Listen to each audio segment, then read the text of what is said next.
கயல்சி இன்னைக்கு எபிசோட் எப்படி போச்சு நடிச்சும் பார்ப்பேன். இன்னைக்கு எபிசோட் என்ன காட்டுறேன்னா, கையில் எழில் சமையல் போட்டிக்கு நேரத்தில் அவசரமாக கிளம்ப போகிறாங்க. அப்போ அவங்க அம்மா சொல்கிறாங்க, ஒரு வாயாக சாப்பிட்டு போங்கன்னு சொல்லி கட்டாயப்படுத்தி சாப்பிட வச்சு அனுப்பி வைக்கிறாங்க. அந்த போட்டிக்கு போயிடுறாங்க. அதை லைவாக பார்க்குறக்காக அவங்க வீட்டில் எல்லாருமே டிவி முன்னாடி உட்காந்துருக்காங்க. வடிவா அந்த இடத்துக்கு வந்துடுறாங்க. உங்கள் கூட சேர்ந்து பார்க்கணும், எனக்கு ஆசை, அதை இங்கே வந்தேன் அப்படின்னு சொல்லி வடிவு சேர்ந்து பார்த்துக்கிட்டு இருக்காங்க.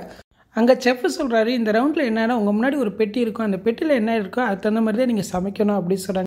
ஓவரால் அந்த பெட்டியில் இருக்கிற என்ன இருக்குன்னு சொல்லி படித்து பார்க்குறாங்க. அது கையில் எழிலும் பார்த்தோன்னே எம்பே அதிர்ச்சியாகிறாங்க. அப்போ எழில் சொல்கிறாரு, இது வச்சு எப்படி சமைக்க முடியும் அப்படின்னு சொல்கிறாரு. கடைசியில் பார்த்தா அடுப்பே இல்லாமல் சமைக்கணும்னு அவங்க வந்திருக்கு. தீபிகாவுக்கு வெங்காயம் தக்காளி இல்லாமல் சமைக்கணும்னு வந்திருக்கு. அப்போ எழில் சொல்கிறாரு, நீங்கள் வேணும்னே எங்களுக்கு இந்த டாஸ்க்கு கொடுத்த மாதிரி இருக்குது, எப்படி அடுப்பு இல்லாமல் சமைக்க முடியும் அப்படின்னு எழில் கேட்டுக்கிட்டு இருக்காரு. உங்களுக்கு மட்டும் இல்லை, எல்லாத்துக்குமே இதே மாதிரி டாஸ்க்கு தான் கொடுத்துருக்கு, உங்களுக்கு அப்படி வந்திருக்கு, அடுப்பு இல்லாமல் நான் சமைச்சு காட்டிட்டேன்னா இந்த கேம் மட்டும் நீங்கள் வெளியே போயிடுவீங்களா அப்படின்னு கேட்குறாரு. அப்போ கயல் எழில் சமாதானப்படுத்துகிறாங்க, கொஞ்சம் அமைதியாக இரு, நான் பார்த்துக்கிறேன் சார், நான் சமைக்கிறேன் அப்படின்னு கயல் சொல்கிறாங்க. இதை வடிவு டிவியில் பார்த்துட்டு ரொம்ப சந்தோஷப்படுறாங்க. இவங்க போட்டியில் ஜெயிக்கக்கூடாங்கிறக்கா நான் என்னென்ன செய்யணும்னு வச்சுன்னா, அங்கே ஒரு தேவனை செஞ்சுக்கிட்டு இருக்கான். ரொம்ப சந்தோஷமாக போச்சு. ஒன்று அவள் சமைக்காமல் வந்துடுவா, அப்படியே சமைச்சாலும் விலங்குகளை சொல்லிட்டு அவங்களே வெளியே அனுப்பிடுவாங்க. நமக்கு எது நடந்தால் சந்தோஷம் தான் அப்படின்னு சொல்லி ரொம்ப சந்தோஷப்பட்டுக்கிட்டு இருக்காங்க. அங்கே பார்த்தா கையில் என்ன சமைக்கலாம்னு சொல்லி யோசனை பண்ணிக்கிட்டு இருக்காங்க. அப்படியே எபிசோட் ஆரம்பிச்சிட்டாங்க. நான் சொன்னேன்ல, அன்னப்பண்ணி படத்தை அப்படியே டப் பண்ணி எடுப்பாங்கன்னா அது மாதிரியே டப் பண்ணி எடுக்க ஆரம்பிச்சிட்டாங்க.